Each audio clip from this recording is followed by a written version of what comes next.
Metre दे रहा है। फिर इसे 0.5 सेंटीमीटर खींचने में, यानी लंबाई दे रहा है तुम्हें भाई, कितने मीटर खींच रहा है उसको 0.5 मीटर। ये स्प्रिंग की वैल्यू दे रहा है तुम्हें बल नियतांक, और ये तुम्हें 0.5 सेंटीमीटर से खींच रहा है ना, तो इसको मीटर में बना लो। मीटर में बनाने पर कितने होते हैं, 10 की पावर -2 मीटर। सुनो अब मेरी बात, एक स्प्रिंग का बल नियतांक तुम्हें दे रहा है कि 100 न्यूटन प्रति मीटर है। इसे 0.5 सेंटीमीटर खींचने में प्रत्यानयन बल द्वारा किए गए कार्य की गणना कीजिए। तो सबसे पहली बात ये है कि जैसे तुमने गतिज ऊर्जा पढ़ी है ना, गतिज ऊर्जा कितनी होती है, 1/2 mv²। और तुम जानते हो कि कार्य करने की क्षमता क्या कहलाती है, ऊर्जा कहलाती है। कार्य करने की क्षमता ऊर्जा कहलाती है। तब ऐसे स्प्रिंग के द्वारा किए गए कार्य की गणना निकालते हैं तो वो सूत्र होता है K बराबर 1/2 kx²। सुन लेना भाई, ये ऊर्जा है, कार्य करने की क्षमता ऊर्जा कहलाती है 1/2 kx²। के स्प्रिंग का बल नियतांक है, x तुम्हारी क्या है यहाँ पे भाई, दूरी या खींचने पर लंबाई में वृद्धि 1/2। के का मान ऊपर दे रहा है कितना है 100। x की वैल्यू तुम्हें दे रहा है कितनी है भाई, 5 गुणा 10 की पावर -3। इसका वर्ग करोगे तो 5 का वर्ग होगा 25, और 3 की घातें कितनी हो जाएंगी भाई, ये 6। 2 से कट गया, 50 इंटू में 25 10 की पावर -6। इसका इससे गुणा कर लो, 25 पहिया 125, 10 की पावर -6। 1 2 3 अंक आगे बढ़ाओगे 1.25, 3 घाते कम कर देना -3 जूल आंसर लो। 4 किलोग्राम का पिंड भारहीन स्प्रिंग बम्पर से टकराता है जिसका बल नियतांक 100 न्यूटन प्रति मीटर है, यानी उसमें वेग दे रहा है। सवाल नंबर कौन सा भाई, 28। वेग दे रहा है, कितने वेग से आ रहा है वो, 2 मीटर पर सेकंड के वेग से आ रहा है, और उसका बल नियतांक दे रहा है, कितना दे रहा है बल नियतांक उसमें, 100 न्यूटन प्रति मीटर का उसका बल नियतांक दे रहा है। निम्नलिखित की गणना कीजिए। क्या कर रहा है, स्प्रिंग में अधिकतम संपीड़न, संपीड़न किसको कहते हैं, संपीड़न कहते हैं कि जैसे स्प्रिंग पे हमने ऐसे करके बल लगाया तो स्प्रिंग कितनी सिकुड़ गई, सिकुड़ने को संपीड़न कहते हैं।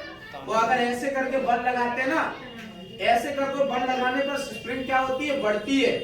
तो ऐसे करके बल लगाने पर जो स्प्रिंग बढ़ जाती है उसे बोलते हैं तनन। तो संपीड़न में क्या होगा, सिकुड़ेगी। कितनी सिकुड़ेगी वही लंबाई हमें ज्ञात करनी है। हम जानते हैं लगने वाला बल F, लगने वाला बल विस्थापन के अनुक्रमानुपाती होता है, ध्यान रखना इस बात को। दूसरी बात, स्प्रिंग में संचित अधिकतम गति ऊर्जा की गणना करनी है, हाँ स्थिति ऊर्जा की गणना करनी है। दूसरे समय जिस समय संपीड़न इतने मीटर होता रहता है, उस समय स्प्रिंग की स्थिति तथा पिंड की गतिज ऊर्जा कितनी होती है, आपको इस बात का आकलन करना है। तो सुनो भाई, अधिकतम ऊर्जा के लिए सूत्र आप जानते हैं,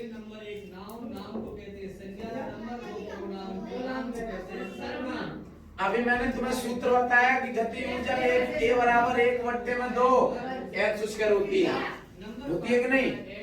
K का मान को तुम्हें दे रहा है, कितना है 100। x का मान ये थर्ड पार्ट में दे रहा है, ये देखो 0.1। आप 1 यहाँ लगा दीजिए, 0.1 का वर्ग होगा ये, 2 से घटेगा कितनी बार 50, 1 का वर्ग कितना होगा 0.01। इसका इससे गुणा कर लो, 0.50 जूल होगी। क्या चीज होगी ये तुम्हारी ऊर्जा। थर्ड पॉइंट का पार्ट है भाई ये। सुनो,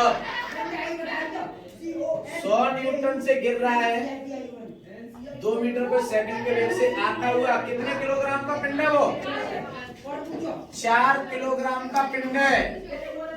आप सुनो, कितने मीटर की दूरी तय करता है। तो मैंने अभी पहले पार्ट में तुम्हें बता रहा था कि लगने वाला बल विस्थापन के अनुपाती होता है।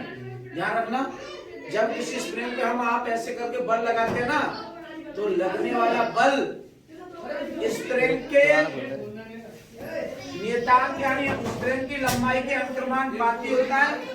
प्रोपोर्शनल उठाओगे kx हो गई। अब यहाँ से आपको x निकालोगे तो x बराबर होगा F बट्टे में k। न्यूटन का द्वितीय नियम आपने पढ़ा है। न्यूटन का द्वितीय नियम क्या होता है? न्यूटन का द्वितीय नियम होता है F बराबर में mg। सही है। अब k का मान वो तुम्हें दे रहा है। k का मान कितना है?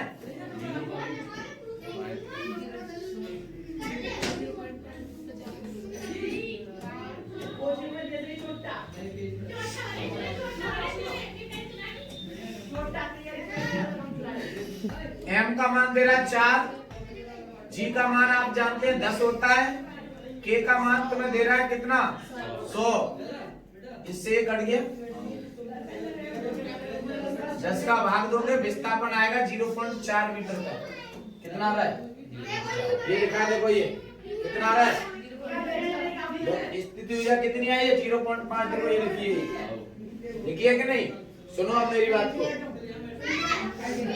4 किलोग्राम के पिंड को जब आपने ऐसे करके दबाया था तो इतने मीटर स्प्रिंग दब चुकी थी, फिर वह इतने वेग से आ रहा है, तो गति ऊर्जा आप एक ऐसे भी तो जानते हैं कि k बराबर क्या होता है? 1/2 mv²। ये भी तो तुमने पढ़ा है। तो 1/2 वैसे का वैसा, m का मान 4 और v का मान कितना है? 2। ये कट गया 2 बार। 2 का वर्ग 4 होता है, 4 दूनी 8 जूल। सुनिए, आप सुनो पहले मेरी बात।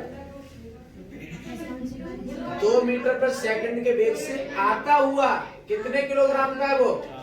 4 किलोग्राम का एक पिंड भारहीन स्प्रिंग बम्पर से टकराता है, जिसका बल नियतांक 100 न्यूटन प्रति मीटर है। निम्नलिखित की गणना करनी है। किन किन की गणना करनी? स्प्रिंग में अधिकतम संपीड़न यानी स्प्रिंग कितनी सिकुड़ गई। तो नंबर 1 आपका ये पार्ट ये रहा। पार्ट 1 ये रहा कि स्प्रिंग पर लगने वाला बल क्या होता है? विस्थापन के अनुक्रमानुपाती होता है। प्रोपोर्शनल उठाओगे, कांस्टेंट आता है k बल नियतांक है। यहाँ से x बराबर निकालोगे F बट्टे k, और F को न्यूटन के नियम से तोड़ा तो F बराबर क्या होता है? mg। m का मान 4, g का मान 10, k का मान 100 यानी 0.4 मीटर स्प्रिंग क्या होगी? सिकुड़ जाएगी। दूसरा पार्ट देखो क्या कर रहा है। स्प्रिंग में संचित अधिकतम स्थितिज ऊर्जा कितनी है? तो सुनो, अब तक तुमने पढ़ा है कि 1/2 mv² स्थितिज ऊर्जा का सूत्र होता है कि नहीं? अब पिंड ऐसे करके टकरा रहा था तो यही ऊर्जा स्थितिज ऊर्जा में बदल जाती है। तो k बराबर क्या होता है? 1/2 mv²। 1/2 वैसे का वैसा, m का मान 4, v का मान 2, 2 का वर्ग कर दिया तो ये कितना होगा? 4 दूनी 8। कोई दिक्कत? यहाँ तक इतनी बात हो चुकी है। दूसरा आंसर आ चुका है। तीसरे में सुनिए, तीसरा क्या करा है? जिस समय संपीड़न कितना था? 0.1 मीटर रहता है, उस समय स्प्रिंग की स्थितिज ऊर्जा, ये स्थितिज ऊर्जा संपीड़न x की वैल्यू दे रहा है कितनी? 0.1 मीटर। आप यहाँ लगाओगे तो स्थिति ऊर्जा कितनी आ रही है? ये 0.50। परंतु पहले कितनी थी वो? 8। जब संपीड़न 0.1 हो गया, कितनी हो गई? 0.50 यानी 8 में से 98 निकल गई ना। तो यानी कितनी बची वो गतिज ऊर्जा होगी? तो k बराबर 8 माइनस के 0.5, इसमें से आप इसको घटाओगे तो ये होगा 7.5 जूल। 4 मीटर पर सेकंड के वेग से गतिमान 1 यानी कितने वेग से जा रही है? 4। 4 मीटर पर सेकंड के वेग से गतिमान एक वस्तु कितने किलोग्राम की है? 10 किलोग्राम की है। 10 किलोग्राम की एक वस्तु है जो घर्षणहीन मेज से जुड़े हुए स्प्रिंग से टकराती है और स्प्रिंग स्थिर हो जाती है यदि स्प्रिंग का बल नियतांक कितना भाई? के 4 गुणा 10 की पावर 5 न्यूटन प्रति मीटर हो तो स्प्रिंग की लंबाई में कितना परिवर्तन होगा, यानी स्प्रिंग कितनी सिकुड़ जाएगी, एक्स का मान पूछ रहा है ना। आप जानते हो कि गतिज ऊर्जा, रेखीय गतिज ऊर्जा K बराबर 1/2 mv² होती है और स्प्रिंग की स्थितिज ऊर्जा K बराबर 1/2 kx² होती है। दोनों ही ऊर्जा है। जब ये भी ऊर्जा है तुम्हारी और ये भी ऊर्जा है तो ऊर्जा दोनों कैसी होंगी भाई? बराबर होंगी कि नहीं, बताओ पहले हमें। तो 1/2 kx², 1/2 से 1/2 कट गया। m का मान तुम्हें दे रहा है k किलो का है, वो 10 किलो का है। कितने वेग से आ रहा है? 4 का बरतर होगा कितना होगा? 16। k का मान वो तुम्हें दे रहा है 4 गुणा 10 की पावर 5 और x की वैल्यू तुम्हें निकालनी है। 4 से कट गया कितनी बार? 4 बार। सही है। अब यहाँ से x² बराबर आप निकालोगे तो x² बराबर कितना होगा? ये 4 गुणा 10 नहीं, हाँ 4 गुणा 10 बट्टे 10 की पावर 5।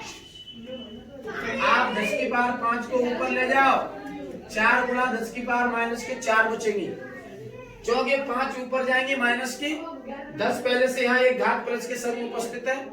5 में से 1 घटेगा, कितनी बचेगी? 4।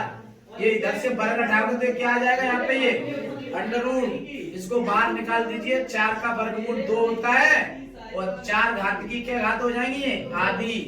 आंसर 2 गुणा 10 की पावर माइनस के 2 मीटर। इसको सेंटीमीटर में बनाओगे कितना आ जाएगा? ये 2 सेंटीमीटर। आंसर लो भाई। तो गेंद ऊपर ऊंचाई पे थी ना, कितनी ऊंचाई पे? ये h ऊंचाई पे। तो जब कोई वस्तु ऊपर होती है तो वहां स्थितिज ऊर्जा होती है। समझ में आ गई ना बात? तो ऊर्जा संरक्षण का सिद्धांत यहाँ लागू होगा। पहली बात तो हम ये बता दे रहे हैं क्यों। ऊर्जा संरक्षण के सिद्धांत से आप सुनो, यहाँ से गेंद ऐसे करके आती है और ऐसे करके यहाँ पे आती है। सवाल को सुनिए क्या कर रहा है। ABC एक चिकना वक्र पथ है जिसके B आगे का भाग r त्रिज्या के ऊर्ध्ववृत्त के रूप में है। इस पथ पर एक गेंद को कितनी ऊंचाई से, यानी ये h पूछ रहा है कि कितनी ऊंचाई से छोड़ा जाए कि वह पथ के संपर्क में रहते हुए उच्चतम बिंदु कहाँ पहुंच जाए? C पे पहुंच जाए। ठीक है ना? कितनी ऊंचाई से h का मान ज्ञात करना है। बात समझ में आई आपको? रहते हुए उच्चतम बिंदु C को पार कर जाए, आपको ये चीज निकालनी है। तो सुनो, यहाँ से गेंद को छोड़ा गया तो यहाँ स्थितिज ऊर्जा होगी और स्थितिज ऊर्जा की वैल्यू होगी क्या? mgh। ठीक है। फिर ये पहली स्थिति है, गेंद यहाँ से और यहाँ पे आ चुकी है। यहाँ लिख देना, माना m द्रव्यमान की कोई गेंद है, माना m द्रव्यमान की गेंद है, m द्रव्यमान की गेंद है। अब आप यहाँ पे आगे पृथ्वी पे, तो ऊपर से किसी वस्तु को छोड़ोगे तो वेग नहीं जरूरत पड़ेगी। जब तक वो पृथ्वी पे आएगा तो वेग कुछ ना कुछ हो जाएगा। तो पृथ्वी पे आए तो उसको क्या बन गई भाई? वो गतिज ऊर्जा 1/2 mv²। ठीक है। फिर यहाँ से तुरंत उसने राउंड मार दिया, कैसे? ऊपर की ओर मार दिया ना, तो प्लस स्थितिज ऊर्जा कितनी होगी? mgh। और h का मान यहाँ से यहाँ तक की दूरी कितनी है? 2r। सही है। सुनो, पहली बात तो आप यहाँ से m कॉमन ले लीजिए। gh बराबर 1/2 v² प्लस जी कहाँ गई, जी इंटू में 2r। अब इसको पार करना है, इसको तो ये कौन सा बिंदु है, ये सी। तो उच्चतम बिंदु पे वेग तो आपको पता है कितना होता है भाई, उच्चतम बिंदु पर वेग वृत्ति गति पढ़ी कि नहीं पढ़ी है, कितना होता है वेग, v बराबर अंडर रूट में एल जी। एल क्या बनती है, डोरी की लंबाई की त्रिज्या, तो ये होगा क्या आर जी, ये बन जाएगी। इसको उठाकर क्या ध्यान रखोगे, जी एच बराबर 1/2, इसको यहाँ लगाओगे, ये हो जाएगा आर जी प्लस के 2GR। सुनो, यहाँ से जी कॉमन लोगे तो ये कट जाएगी जी, कितना बचेगा, यहाँ बचेगा r/2 और यहाँ बचेगा 2r, होगा कि नहीं बताओ। अरे जी कॉमन लेके जी से जी कट गई, इसको जोड़ दीजिए, x बराबर ये होगा 5/2 इंटू में r, 2 दूना 4, 4 और 1 5, 5/2 इंटू r, यानी ये 5/2 r ऊंचाई से छोड़ी जाएगी और गेंद इस वाले बिंदु को पार कर देगी। उच्चतम बिंदु पर गेंद का वेग इतना होगा तब पार कर पाएगी। ये वृत्ति गति वाले चैप्टर में आपको पढ़ाया गया है, आंसर हो गया।